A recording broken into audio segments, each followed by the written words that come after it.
நான் நேற்று நீலிரா என்ற திரைப்படம் பார்த்தேன். அந்த திரைப்படம் வந்து சுமிதரன் அப்படின்ற என்னோட ஒரு சக இயக்குனர் இயக்கியிருக்கிற ஒரு திரைப்படம். முதல் திரைப்படம் அப்படின்னு நான் நினைக்கிறேன். கார்த்திக் சுப்புராஜ் இந்த திரைப்படத்தை தயாரிச்சிருக்கார். திரைப்படம் என்னமோ ரொம்ப அமைதியாக, ரொம்ப மௌனமாக, எந்த சத்தங்களும் இல்லாமல், இத்தனைக்கு மிலிட்ரி இருக்குது, துப்பாக்கிகள் இருக்குது, ஆனால் எந்த சத்தங்களும் வெடிகளும் வரலை. ஆனால் படம் பார்க்குற நமக்குள்ளே ஒரு பெரிய வெப்பம் ஃபார்ம் ஆகிக்கிட்டே இருக்குது. மனசுக்குள்ளே புழுக்கத்தோட வெப்பம் வந்து அப்படியே அதிகமாகுது. அந்த வெப்பம் வந்து அந்த பூமியோட வாழ்க்கையை எனக்கு உணர்த்துது. எனக்குள்ளே ஏற்பட்ட வெப்பம், எனக்குள்ளே ஏற்பட்ட வெப்பம்ன்றது அங்கே இருக்கிற ஒரு 15-16 கேரக்டர்ஸ்க்குள்ளே ஏற்பட்ட புழுக்கம். அந்த 15-16 கதாபாத்திரங்கள் அப்படின்றது வெறும் 15-16 நம்ம எடுத்துட முடியாது. அந்த மக்கள் ஒட்டு மொத்தமாக அந்த இலங்கை நிலப்பரப்பில் வாழ்ந்த தமிழ் மக்களோட மனதோட வாழ்க்கையோட வெப்பம் என்னை அப்படியே ஆட்கொண்டதாக நான் உணர்ந்தேன் அந்த திரைப்படம் பார்க்கும்பொழுது. ஏன்னா ரொம்ப நெருக்கமாக நான் நிறைய நண்பர்கள் எனக்கு இருந்திருக்காங்க.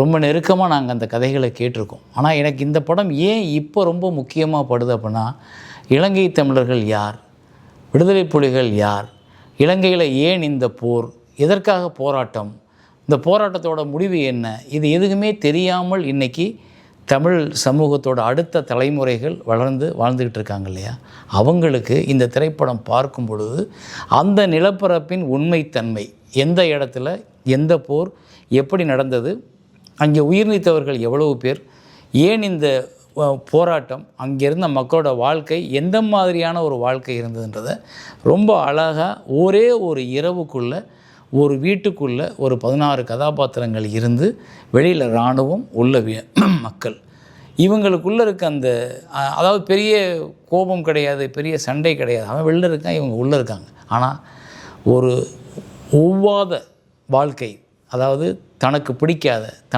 தன்னோட எதுக்கு இசைந்து போகாத, தனக்கு முழுக்கவே விருப்பம் இல்லாத ஒரு இராணுவம் வெளியில் உட்காந்துருக்கு உள்ளுக்குள்ளே வீட்டுக்குள்ளே. மறுநாள் திருமணத்தை வைத்து கொண்டு திருமணம் நடக்குமா நடக்காதான்ற கேள்விகளோடையும் அந்த வீட்டுக்குள்ளே இருக்கிற ஒரு 15-16 கதாபாத்திரங்கள், அது சொல்கிற விளக்கம் தான் இந்த திரைப்படம். இந்த திரைப்படத்தை தயவு செய்து எல்லோரும் பார்க்கும் பொழுது நீங்கள் உணர்வீங்க, எதற்காக இங்கே 1.5 லட்சம் பேர் ரத்தம் சிந்தினாங்க, 1.5 லட்சம் பேர் இறந்தாங்க, எதற்காக இங்கே வந்து முள்ளிவாய்க்காலில் வந்து அவ்வளோ பெரிய போர் நடந்தது, எதற்காக இன்னும் இந்த முள்வேலிக்குள்ளே அத்தனை ஜனங்கள் வந்து அகதிகளாக கிடக்காங்க அப்படின்றதுக்கான காரணம் உங்களுக்கு புரிய ஆரம்பிக்கும். அந்த அந்த அந்த அந்த அந்த வேகம், அந்த கோபம், அது எல்லாமே இந்த இயக்குனர் ஒரு வார்த்தை கூட கடும் சொல்லாமல், ஒரு வார்த்தை கூட கையை நீட்டி முழங்காமல், ஒரு வார்த்தை கூட வீர வணக்கம் சொல்லாமல், ஆனால் ரொம்ப அழகாக, ரொம்ப நிதானமாக, ரொம்ப அருமையாக பதிவு பண்ணியிருக்கார் அந்த மக்களோட ஆற்றாமையை, இயலாமையை. அதாவது இது கோபம் கிடையாது, கோபம் வந்து அத்தனை பேருக்கு இருந்துடல, ஆனால் கோபப்படாத மக்களுக்குள்ள ஒரு பெரிய அழுத்தம் இருந்திருக்கலாம், மன அழுத்தம் இருந்திருக்கலாம். ஒரு பெண்ணுக்கு திருமணம் நடக்கணும், அந்த திருமணத்தை நடத்த முடியாத சூழல் உருவாகுது அப்படின்னா அந்த குடும்பம் எப்படி இருக்கும்? சாதாரணமாக நம்ம ஊரில் வந்து ஒரு திருமணம் நின்று போனாலே, இல்லை திருமணம் நிற்கிற மாதிரி சூழல் இருந்தாலே நம்மெல்லாம் வந்து பயங்கரமாக கஷ்டப்பட்டு பொங்கி அழுது ஓடி ஆர்ப்பாட்டம் பண்ணிடுவோம். ஆனால் இங்கே அந்த திருமணத்தோட அழகே வந்து கடைசி ஒரு 20 நிமிஷம் தான் நீங்கள் அந்த திரைப்படத்தை வந்து ரொம்ப ரசிக்க முடியும். அதாவது எப்படின்னா, வலியை, பெரும் இயலாமையை, பெரும் ஆற்றாமையை, பெரும் கோபத்தை ரொம்ப சாதாரணமாக நம்ம ரசிக்கும்படியாக ஒரு காட்சி அமைச்சிருக்கிறன்றது எவ்வளோ பெரிய பக்குவம். அது வந்து என்னென்னா, நான் படம் எடுத்தால் கூட அந்த இடத்துல அழுதுருவேன். என்னோடய கூட இருக்க ஒரு கேரக்டர் அழுதுரும், கண்ணு ததும்பி கஷ்டப்பட்டுரும். ஏன்னா நான் அந்த கோபத்தையும் அந்த அழுகையை என்னால் அடக்க முடியாது. ஆனால் வலியை உணர்ந்து பொறுத்து அடிபட்டவனை, மிதிப்பட்டவனை, சூடப்பட்டவனை, இறந்தவனை, இரத்தத்தை பார்த்து எல்லாத்தையும் அனுபவித்த மக்களில் எந்த விதமான கஷ்ட காலங்களையும், எந்த விதமான இயலாமையையும், எந்த விதமான வழிகளையும் மெதுவாக கடந்து அடுத்த இடத்துக்கு போகிறாங்க அப்படின்றது தான் கடைசியில் அந்த 20 நிமிஷம் பார்த்த வியக்கத்தக்க, ஆச்சரியப்படத்தக்க ஒரு விஷயம். அது ஒரு பெண் திருமணமாகும் பொழுது அருகில் இருக்கிற ஒரு இடம் வெற்றிடமாக இருக்குது. அந்த வெற்றிடத்துக்கு சொந்தக்காரன் வேறு ஏதோ ஒரு நாட்டில் இருக்கான். இது நடந்தது அந்த சமூகத்தில். இன்றைக்கும் நிறைய மக்கள் அந்த இடத்துலேருந்து போக முடியாமல், அங்கேருந்து தன்னோட சொந்த நிலத்துக்கு வர முடியாமல், தன்னோட சொந்த கூடு தேடி வர முடியாத வாழ்க்கை உள்ளவர்கள் தான் அந்த அந்த சகோதரர்கள்.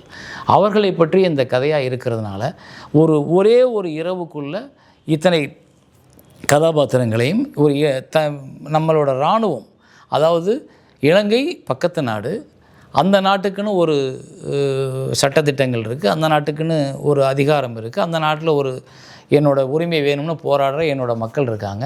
அதில் இந்திய இராணுவம் எப்படி உள்ளே போனது, அந்த இந்திய இராணுவம் உள்ளே போன போது அந்த இந்திய இராணுவத்தோட நடவடிக்கைகள், அந்த இந்திய இராணுவத்தை பார்த்தவர்களோட பயம் எப்படி இருந்தது அப்படின்ற ஒன்றையும் அதுக்குள்ளே முழுக்கவே பதிவு பண்ணியிருக்காங்க. ஸோ இந்த நீலிரா வந்து ஒரு ஒரு ஒரு ஒரு நடந்த அழிக்க முடியாத ஒரு பெரிய வரலாற்றுக்குள்ளே இருக்க ஒரே ஒரு புத்தகத்தில் உள்ள ஒரே ஒரு பத்தி, ஒரு பேராகிராஃப், அந்த பேராகிராஃபை தான் அவர் படமாக பண்ணியிருக்காரு. அது நமக்கு அத்தனை பேரோட வருத்தத்தையும் வலியையும் கஷ்டத்தையும் நமக்கு உணர்த்தும்.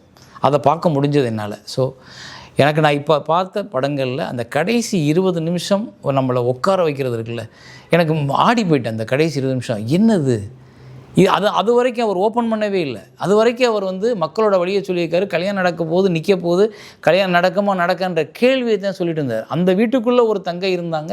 அந்த தங்கையோட வழி, அந்த தங்கையோட காதலன் புலிகளுக்குள்ளே போனதுனால அவளோட காதல் அது மாறி போனது, அவளை கண்டுபிடிக்க முடியாதா அப்படின்ற ஒரு ஏக்கத்தில் இருக்கிற ஒரு தங்கை, ஒரு மருத்துவம் படித்த ஒரு தங்கையோட வழி, அதை கொண்டு வரும்போதே நமக்கு கொஞ்சம் கலங்குது, நமக்கு கொஞ்சம் கஷ்டமாக இருக்குது. அவளோட பிரமாதம் நடித்தது அந்த பொண்ணோட ஆக்டிங் வந்து எக்ஸலண்ட்டாக இருந்தது. அந்த இது முடிஞ்சு வந்த உடனே இது எங்கே இந்த வீட்டில் கல்யாணம் நடக்குமா நடக்காதான்னு இருக்கும் பொழுது சுமூகமாக அந்த பகல் வந்து காலை பொழுது ஆரம்பித்து இது நகர்ந்து இந்த இருந்த சிக்கல் ஆரம்பித்து விலகின உடனே அந்த கல்யாணம் நடக்குது. ஆனால் அந்த கல்யாணத்தை நம்மளால் கண்ணீரோடு பார்க்க முடியுது, கண் கலங்குது அப்படியே. ஏன்னா அந்த காட்சி நடக்கிற விதம் அப்படி. நான் சொல்லிடக்கூடாதுன்றதுக்காக நான் ரொம்ப கட்டுப்படுத்தி பேசிகிட்டு இருக்கேன். ஏன்னா அது பெரும் வலியை உணர்த்தக்கூடிய, பெரும் வலியை சொல்லக்கூடிய ஒரு கவிதையான காட்சி தான் கடைசி காட்சி. சிலப்பதிகாரங்களையும் பல இலக்கியங்களையும் நம்ம வந்து நிறைய காட்சிகளை பார்த்து அழுதுருப்போம். ஒரு சீதைக்கு நடந்ததாக இருக்கட்டும், இல்லை கண்ணகிக்கு நடந்ததாக இருக்கட்டும், அழுதுருப்போம். இங்கே அதையெல்லாம் தாண்டி ஒன்று நடக்குது. அந்த நடக்கிறதுல கதாபாத்திரங்கள் யாரும் எதுவும் செய்யலை, கதாபாத்திரங்கள் எதுவுமே சொல்லலை. அது பாட்டுக்கு ஒரு கார் வருது, ஒரு வெள்ளை துணி வருது, ஒரு வெள்ளை கொடி வருது, எல்லோரும் உட்காடுறாங்க, ஒரு திருமணம் நடக்குது. ஆனால் நம்ம ஷாக்காகி நிற்கிறோம். என்னது எங்கே கேள்வி வந்துக்கிட்டே இருக்குது. ஆனால் அந்த திருமணம் முடிந்ததாக இருக்குது. ஒரு பெண் பயணப்படுறா, காரில் கூட ஒருத்தன் உட்காந்துருக்கான். அங்கே அந்த அம்மா ஒரு டைலாக் சொல்கிறாங்க, நீ அந்த ஊருக்கு போகிற வர கொடுமையாக இருந்துச்சு அது.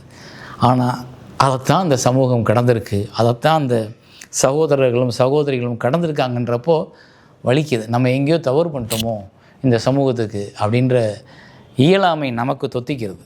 ஸோ அதுதான் இந்த படம் நீலிரா. நீங்கள் தயவு செஞ்சு போய் பாருங்கள். எல்லாருக்கும் உங்களுக்கு ரொம்ப பிடிச்ச படமாக, ரொம்ப யூஸ்வலாக நிறைய சினிமா பார்த்துருப்போம்ல, நிறைய தமிழ் சினிமா பார்த்துருப்போம். இது தமிழ் வாடை சாராத ஒரு இலங்கை தமிழ் பேசக்கூடிய, ஒரு இலங்கை தமிழர்களோட வழியை சொல்லக்கூடிய ஒரு அழகான ஒரு கவிதை. தயவு செஞ்சு பாருங்கள், மிஸ் பண்ணாதீங்க. தேங்க்யூ.